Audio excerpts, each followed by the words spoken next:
Okay, so thank you for participating. A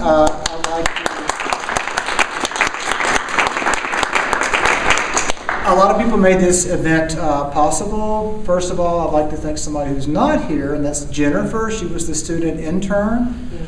Karen, the chair of the communication department, had the foresight to line up an intern for me because I was green as I get and just started my job.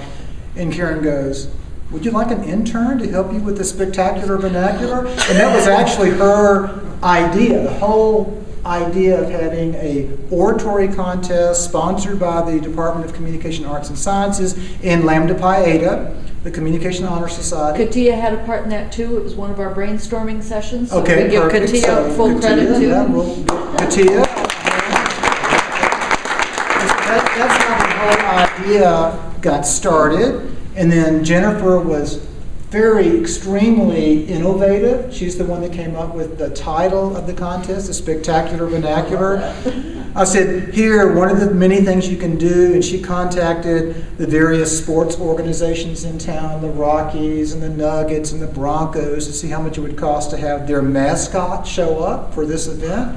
And it was way too expensive for our taste. So, and that list of things, I said, be sure to come up with a list of potential names for the event, and Spectacular Vernacular was one, and we all liked it, stuck. So thanks to her.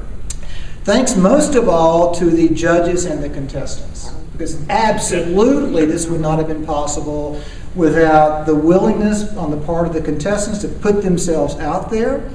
And even though the three speakers who spoke today looked polished and professional, and perhaps you've got a background from high school, I'm not sure, in public speaking and oratory, many of the contestants did not. They'd had one class in public speaking, which was the requirement for being in the event, and they did absolutely great. It was close all the way through. To kind of give you an idea of how we did this, we had 6 rounds yesterday, preliminary rounds.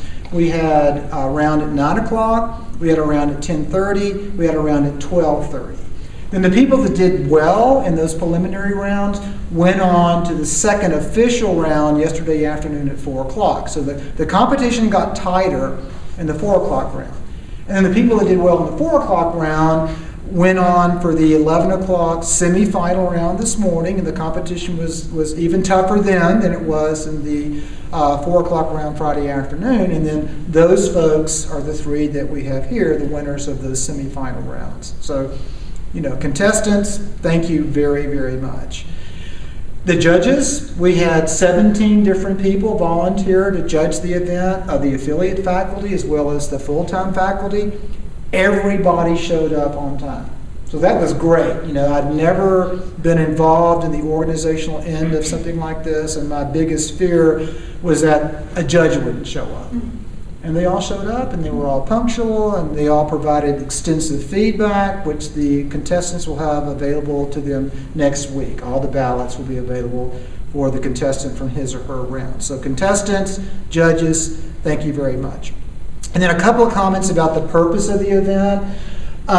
In my mind, and also in Karen's, the chair, the main purpose of the event was to give our students, not meaning just communication arts and sciences, but metropolitan state students, a chance to showcase their talents and hone their public speaking skills.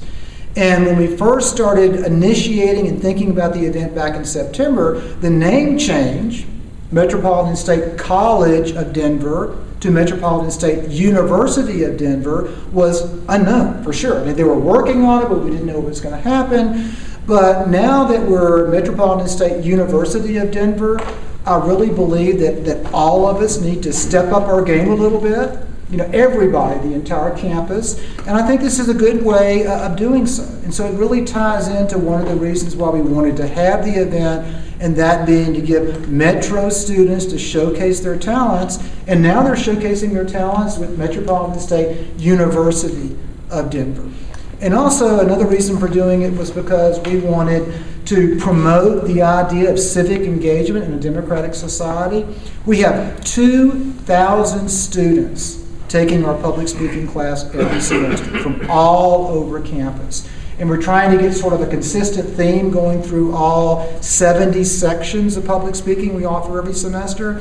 And one of those consistent themes is civic engagement in a democratic society. We had such a wide range of speeches and oratories, but for me at least, they all dealt with one aspect of civic engagement or another.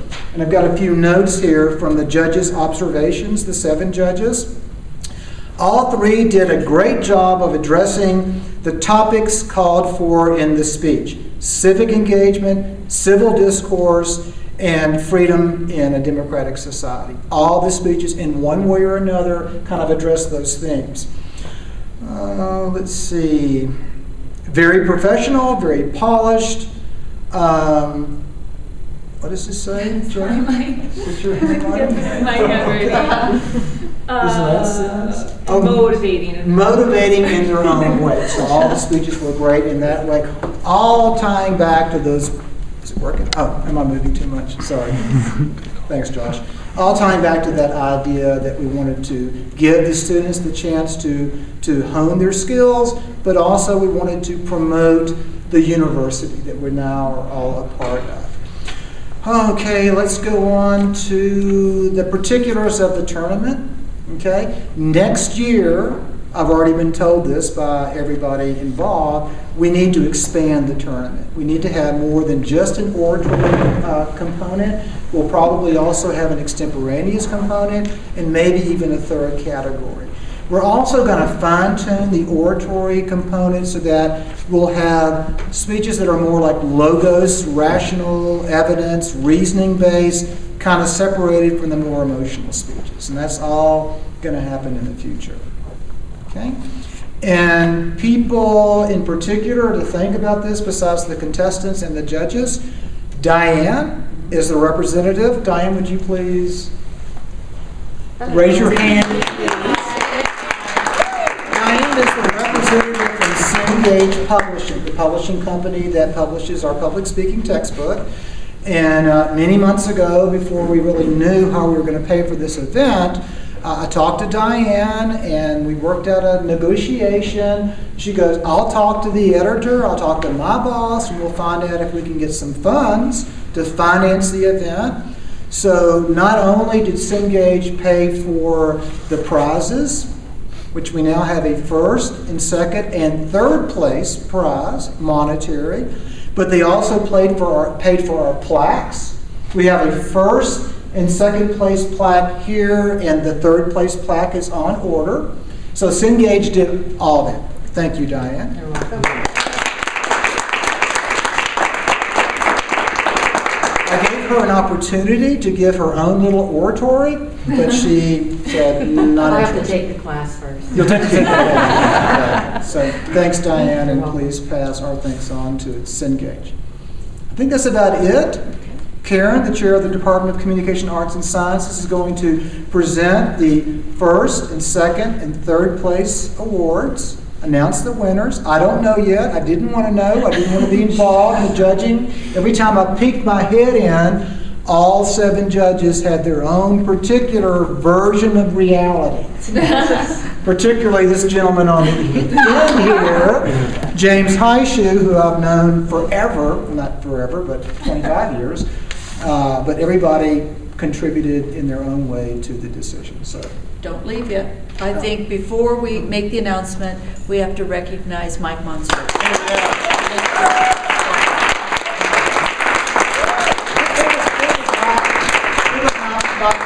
I did this in high school. I mean, I competed in high school and college. I have a sophomore in high school that competes now.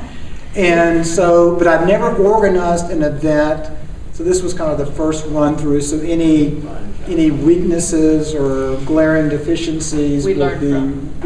We learned from. So thank you, Mike, for your dedication, yes, your enthusiasm, and your tireless efforts on this. He has spent at least 2 jobs to get this done. So it's been great. I'd like the 3 contestants to please join me up here. Okay. Emma, why don't you come over here? It's kind of in the order that you spoke. Would you tell me your major? I am a freshman. I am currently a journalism major. Okay, all right. I'm a freshman and I'm a communications major. Okay. I will be a senior at the end of the semester. I'm a rhetoric and public address major. All right. Okay. Good. At least a couple of you back next year. Yeah. Right. As Mike indicated, we deliberated the entire time that you were out after your speeches. We were so impressed with each of you. So impressed with your delivery and your thoughtfulness and your application of the topics to your own personal interests. And each one of you touched us in a different way. We felt a little bit like we were judging apples and Subarus, right?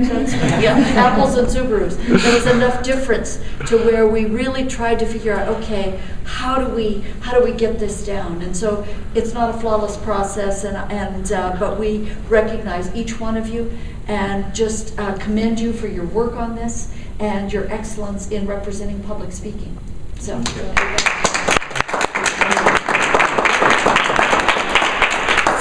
Third place prize for this first inaugural public speaking goes to Emma.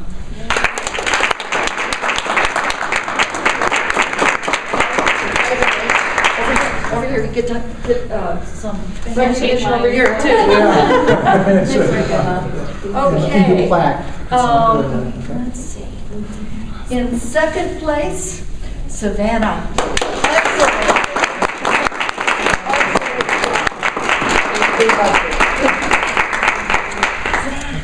Over here, Samantha. They worked hard for this, you know. We all want to take your hand. And in first place, Connor.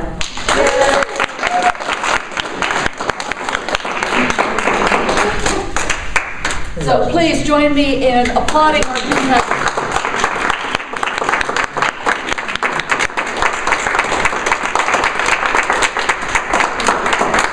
We hope to see you back next year for another round of speaking. Okay.